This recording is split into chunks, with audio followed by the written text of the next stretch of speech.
this isn't happening. Kate, tell me this isn't really happening.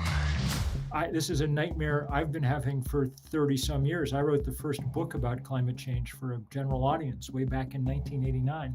So if nothing else, it's fun to get to share my nightmare.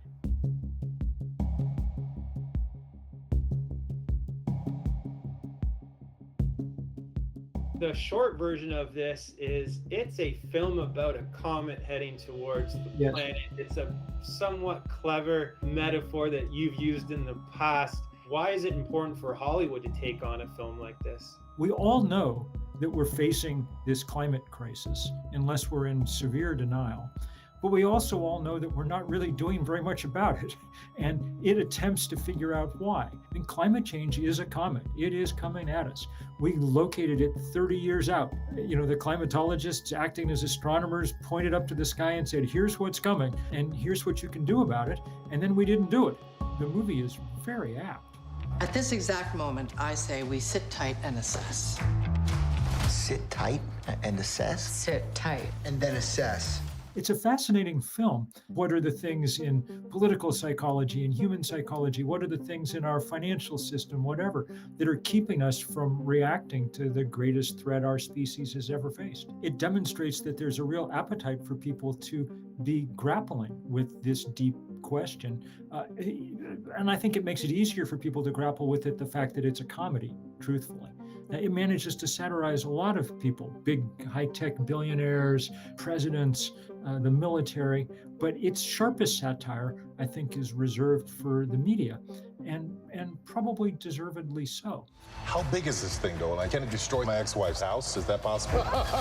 There's a 100% chance that we're all going to die!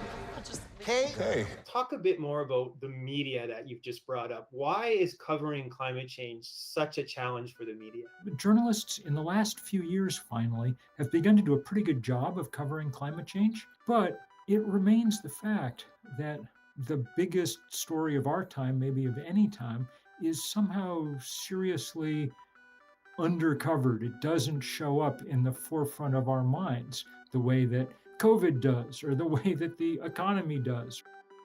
Climate change is moving extremely fast in a geological time. You know, we're in the course of a few decades, we're melting the Arctic. I mean, but the course of a few decades isn't quite the unit of time that journalism really deals in. We're going to get the news out there one way or another. It's real and it's coming. We're all used to being able to think about, talk about another big abstract subject, the economy, right? I mean, every time you turn on the news, what does it tell you? One of the 5 things it tells you is what the stock market did that day. I think, as it turns out, that the things that really matter are the things that we repeat over and over and over again. So to me, there's a sort of basic set of facts about climate change that need to be over and over and over again hammered home. The planet is heating dangerously. We have now cheap technology that would allow us to slow that heating, solar power and wind power mostly. And there's a whole series of vested interests that get in the way of us doing that in the time that we have. Those 3 messages are the key messages about climate change. If we really heard them and internalized them often enough, then we might begin to make some shift. There's many ways to do that. Journalism is one. Popular culture is another, which is why it's a very good thing that people like Adam McKay are producing movies like Don't Look Up. No one of them by itself solves the problem, but all of them point us in the direction of where we need to go.